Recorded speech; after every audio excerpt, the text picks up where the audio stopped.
Good day, everyone. Today, I'd like to present a nuanced exploration of the war in heaven, a story rooted in biblical texts, yet open to interpretation. Traditionally, we view this event as a conflict between good and evil, with God and Michael standing on one side and Lucifer cast as the ultimate antagonist. However, what if we took a closer look? What if there's more to Lucifer's story than rebellion for rebellion's sake? Through this research, we'll examine Lucifer's potential motivations, perceived grievances, and how these dynamics may have shaped the celestial narrative. While maintaining respect for scriptural authority, we'll also consider speculative insights that might add depth to our understanding. Lucifer's origin is pivotal to understanding his fall. In Isaiah 14:12, he is described as the morning star, a being of unmatched beauty and brilliance. He was not merely an angel, but the pinnacle of God's creation, a leader among the heavenly hosts. Theologians often interpret this as Lucifer's status as the guardian of God's throne, deeply integrated into the divine order. The critical shift comes when God announces the creation of humanity, as seen in Genesis 1:26. With humanity's creation, the angels' role was redefined. They were to serve as protectors and ministers to these new beings. For Lucifer, this could have represented a stark departure from his high station, introducing the possibility of a perceived betrayal or devaluation. Here is where interpretation becomes crucial. While Revelation 12:7-9 details the war in heaven, it doesn't delve deeply into Lucifer's personal motivations. What if, from his perspective, this wasn't an act of malice, but one of principle? Lucifer could have seen the elevation of humanity as an affront to the established hierarchy, a disruption of the celestial order. Consider this. Lucifer might have questioned the reasoning behind angels, beings of divine creation, serving humanity, creatures prone to error and mortality. His argument may have been framed around autonomy and justice, albeit misguidedly. This leads to his rallying of a third of the angels, not simply out of defiance, but as an assertion of his ideals.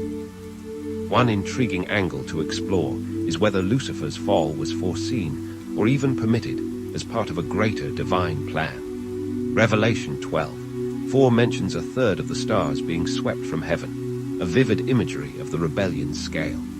The introduction of free will into both celestial and earthly realms raises compelling questions about the inevitability of conflict. Without Lucifer's fall, would there be a narrative of redemption? Humanity's journey, as depicted in the Bible, hinges on the presence of temptation, sin, and salvation. Could it be that Lucifer's rebellion, while tragic, was a necessary catalyst for the unfolding of a larger divine story? The war itself, described in Revelation 12:7-9, is depicted as a decisive battle. Michael, leading God's army, defeats Lucifer and casts him and his followers out of heaven.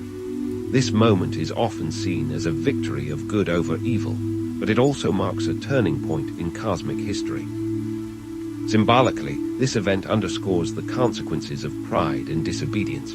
Yet, it also opens a discourse on leadership, hierarchy, and the risks inherent in divine governance.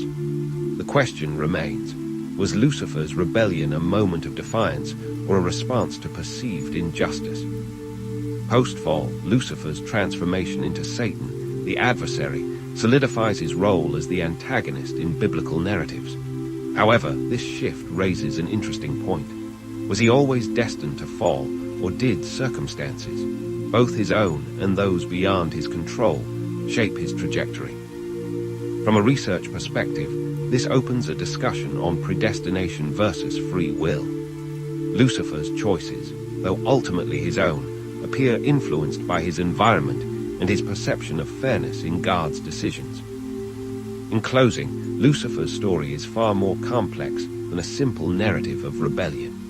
While scriptural accounts affirm his role as a cautionary figure, his motivations invite us to consider themes of loyalty, hierarchy, and the consequences of dissent.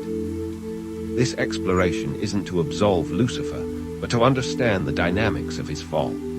It highlights the intricate relationships between divine authority, angelic agency, and the human condition. a story that continues to resonate on multiple levels. I encourage each of you to delve deeper into the textual and theological aspects of this narrative.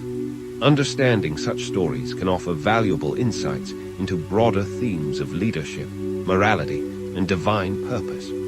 Thank you. I'm open to any questions or further discussions in the comments section below.